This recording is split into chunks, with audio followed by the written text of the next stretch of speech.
নতুন বছরের প্রথম দিনে পথ দুর্ঘটনায় মৃত্যু হলো বনগাঁ থানার সিভিক কর্মীর। বাড়ি ফেরার পথে গাড়ির ধাক্কা, হাসপাতালে নিয়ে এলে চিকিৎসকরা মৃত বলে ঘোষণা করেন। বেপরোয়া গাড়ির ধাক্কা, মৃত সিভিক ভলেন্টিয়ার। নতুন বছরের রাতেই মর্মান্তিক দুর্ঘটনা। বেপরোয়া গাড়ির ধাক্কায় মৃত্যু বনগাঁ থানায় কর্মরত এক সিভিক ভলেন্টিয়ারের। পিছন থেকে বেপরোয়া গাড়ির ধাক্কায় মৃত্যু বলে দাবি স্থানীয়দের। বুধবার সন্ধ্যায় ঘটনাটি ঘটেছে বনগাঁ থানার আরামডাঙ্গা এলাকার বনগাঁ বাগদা সড়কে।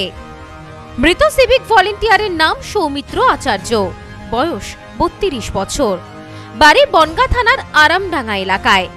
জানা গেছে সৌমিত্র বাবু বনগাঁ থানায় কর্মরত ছিলেন। দুর্ঘটনার খবর পেয়ে পুলিশ ঘাতক ট্রাকটিকে আটক করেছে। পরিবার ও প্রতিবেশীরা জানিয়েছে, বাজার করে বাইক চালিয়ে বাড়ি ফিরছিলেন। সেই সময় পিছন থেকে একটি গাড়ি এসে তাকে ধাক্কা মারে। ঘটনার পর স্থানীয়রা তাকে উদ্ধার করে বনগাঁ মহকুমা হাসপাতালে নিয়ে এলে চিকিৎসকেরা তাকে মৃত বলে ঘোষণা করেন। ও আশারু বাজার থেকে বাজার করে বাড়ির দিকে ফিরছিল, তখন রাস্তায় কোনো একটা গাড়ি তোকে ধাক্কা দেয়। ধাক্কা দেওয়ার ফলে এবার তখন আশেপাশের মহিলারা সব মাথায় জল দিচ্ছিল ওকে। জল দিতে দিতে তখন আমি হঠাৎ করে যাই, গিয়ে তখন দেখা যায় যে আমাদের গ্রামেরই ছেলে, আমি চিনতে পাই। তখন ওকে ধরে আমি অটো করে নিয়ে চলে এসেছি। না, আশারু বাজারে না, এটা হচ্ছে আরামডাঙ্গা ওভারব্রিজ আগে।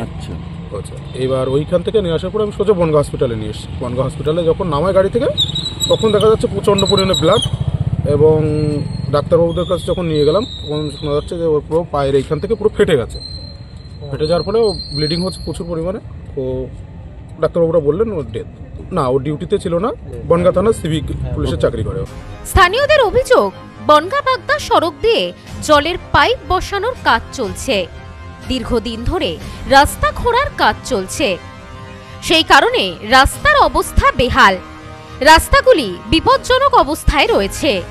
সংকীর্ণ রাস্তায় ঘটছে দুর্ঘটনা। মৃত সিভিকের বন্ধু বলেন, রাস্তার কারণে হাসপাতালে আনতে অনেক দেরি হয়ে গেছে। আমরা যখন অটো করে আসছিলাম তখনও জীবিত ছিল।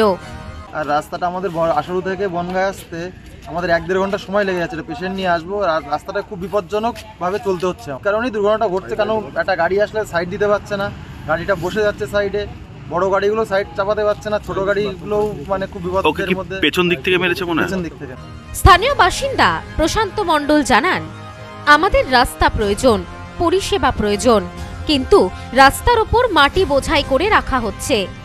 যানবাহন চলাচলে অসুবিধে হচ্ছে। প্রশাসন এই বিষয়টির দিকে একটু নজর দিক। রাস্তা আমাদের প্রয়োজন, কিন্তু রাস্তার উপরে মাটি যা পড়ে এবং পাইপে যে পাইপগুলো ফেলা হয়েছে, যাতে রাস্তাটা একটু সংকীর্ণ মতো। আর ওইখানটায় অ্যাক্সিডেন্টটা হয়েছে, আমরা যদিও কেউ দেখতে পাইনি। টার্নিং আছে? টার্নিং তেমন নেই, কিন্তু সাইডে একদম রাস্তার গা ঘেঁষে পাইপগুলো আছে। এবার যার জন্য ওইখানে আমার মনে হয় যে আশু সমাধান করার জন্য বিকল্প রাস্তা কেটে এইভাবে না করে যদি বিকল্প নিচে বা অন্যরকম যদি কিছু করা যায়, সেটাই মনে হয় বেটার হয়। Bureau report, news no man's land, Bongaon. বধুয়া গুঁড়ো মশলা, গন্ধেও ভালো, স্বাদেও ভালো। বধুয়া গুঁড়ো মশলা সম্পর্কে আনে অটুট বন্ধন।